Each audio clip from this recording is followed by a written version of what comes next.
oh dear God, don't let her go, she's not really gonna go there. So, this song was written somewhere in the end of the 70s. Could have been Tusk, not sure. I don't really go back and like listen to everything, so, but I do sing the songs that I sing from the record. So, this song was written sort of as an ode to who you were and who you are.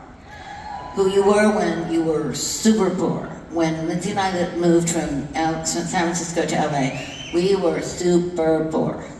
And we moved in with our producer, Keith Olsen, who was the sweetest thing to let us live in his house for a year and a half, and for free. And we did Buckingham Nicks.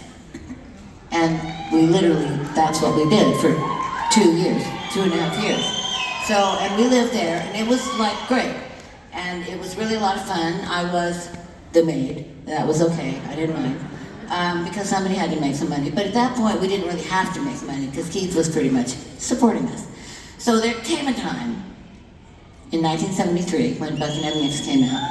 It didn't really do that well. I know, we all loved it. We thought it was the best thing we'd ever do for our whole lifetime. And Polydor just dropped it. And we were like, and now, what? And so we did what everybody did at that point. We did, we'll make a spec album. That means a speculation album. That means you can go into a good studio and not pay for time in the studio. Very good. So we started this record, and we got a call from Keith one day, and he said, it was like going on 1975, but it was still 1974. And he said, so guess what? I got a call from a guy named Mick Fleetwood, and he was down at the studio, unbeknownst to you guys, but Keith knew, and he was listening to, you were running through some Buckingham Nicks tracks, and you were doing some new things, and he came up and asked Keith, so who's that guy, Lindsay, the guitar player? And he goes, well, he's Lindsay Buckingham, and he plays guitar. And they're like, well, we need a guitar player. Nick's like, we need a guitar player, because our guitar player, Jazzy Bob Welch, is leaving. So Keith goes, well, you already have a girl in your band, right? And they go, yeah. He goes, yeah, we do. And he says, well, Lindsay comes to that girl. So they're a package. So Mick's like, totally like, well, okay. He says, well, can I call them? And Keith's going, here's the number. So he calls on New Year's Eve, 1974. And I know I'm expecting this call. And since I basically am the waitress, cleaning lady, head breadwinner in this family. So Lindsay says, I don't really want to be a blues guitar player. And I'm like, I don't really want to be a cleaning lady. Or a waitress. I'm not good. I'm good at a cleaning lady, but I'm not good at a waitress, and I'm tired of it. 4 years. So I said, so you're gonna love being a blues guitar player, Lindsay. Just get into it, right? So the phone rings and I pick up the phone. And this is funny because Mick's girls are here tonight, and his one of his many beautiful wives. So yes, Lynn and Tessa and Ruby, they're here. So don't be embarrassed, girls. It did happen. So he goes like, I pick up the phone, he goes, hello, darling. And I'm like, this is already better.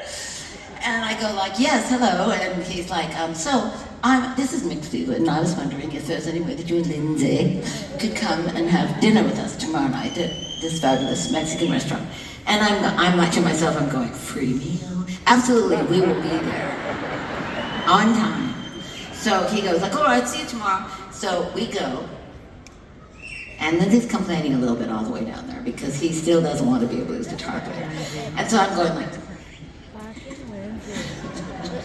so we get out of the car. Our car is a Toyota with no reverse, so we park somewhere only where we can go forward, no backwards. So we're leaning up against the Mexican restaurant, and these two Cadillac white cars come along, and they've got the red lights flashing in the back, and Lindsay and I are like kind of leaning against the.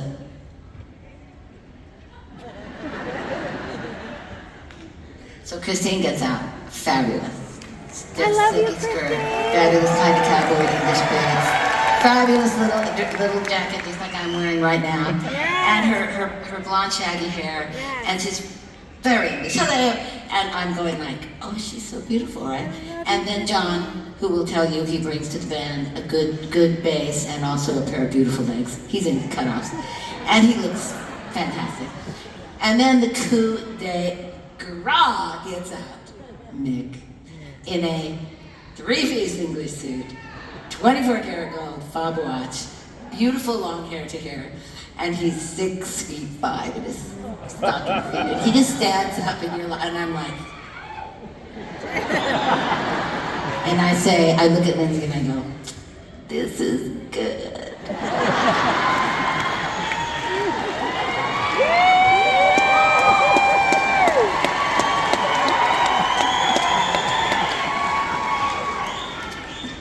So Christine has already been, oh, that was loud, wasn't it? Christine has already been told that if she doesn't like me, the whole deal's off the table.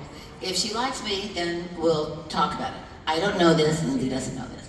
So we go in, we sit down, I meet Christine, and Christine and I are like this in 2 minutes.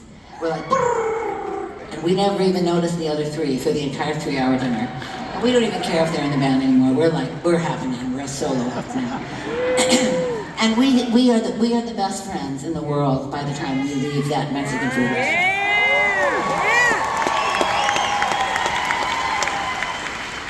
So that becomes the beginning. And they say like, okay, well, we're going into rehearsal day after tomorrow at so-and-so place, bring your songs, and we'll see you then. And we're like, okay. And we go, and we spent 3 months making the record, and then we went on a little tour that was actually 3 or 4 months in the summer, and we come home, and at that point, Lindsay and I were already like half a millionaire. So, comparison to not having any money at all, we were like sky high. So, I'm gonna shoot forward to this, because I've already told you way too much, so I'm gonna go. So what happens is, I do realize that we have a lot of money now, but I don't really realize, since we never paid taxes, we never made enough money to file taxes. And I never took a business class, so who would know? So my mom calls up and says, so what are you doing? And I said, well, we're on tour and she goes, how is it? And I said, we're having a lot of fun. And I said, we're making really good money. And she goes, so what are you doing with the money? And I'm like, well, we're spending it.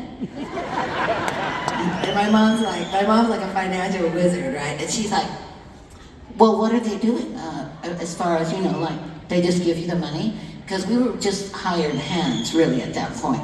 So we were getting still paid in cash. And so she says, well, does he get, I said, well, Mick just gives us a book, and we just sign our initials, LB, SN, that's it. And she goes, how do you feel about jail? And I'm like, well, you're really raining on my parade, Mom. So what do I do? She goes, hire a firm. So I said, okay, so we did. We hired a firm the next day, me and Lindsay. And laughingly I say, one of the reasons why Lindsay and I still have money is because we hired that firm. Same old firm today that was then. So anyway, that part goes straight into me getting used to being rich. And so there I am, we're totally rich, and we can do anything we want. We can have anything we want. I walked straight into the Jaguar place on Sunset and said, I want that red Jaguar. And they looked at me and said, well, you can't have that. So you on Sunset, where the rights were. And I'm saying, well, no, I want it now. And they're like, well, you certainly can't afford it. And I'm like, yeah, I can. And I'm coming back tomorrow to get it. So, and I got it. So that was cleaning lady to that. So there was a point where I started really kind of missing the old days. I know you can't believe it, but it's true. I call them the halcyon days, not the sleeping pill halcyon, but the halcyon, like the romantic days of wine and roses. And I'm like, I kind of miss those days. There was something, And So I started thinking about this song, and I sat down with my guitar, and I wrote this song about the nomadic life of the rock star, and how your friends are still at home, and what you used to do is kind of gone, and you're kind of sad about that. And I was going to go to the bed part, but I'm going to skip that. I realized, all right, I'll tell you. So I used to take when I would start feeling that way, I would take my mattress off of the bed, put it on the floor, and put my beautiful, really expensive bed in the garage, and put an old, I'm a hoarder, all my old stuff on it. And then I would sit down and go, I'm still Stevie.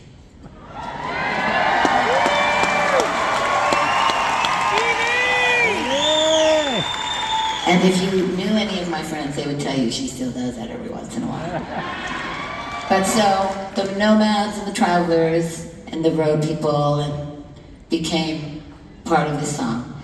And so all of you gypsies out there will understand why I wrote this song after that incredibly long speech. So here she comes now, that very gypsy.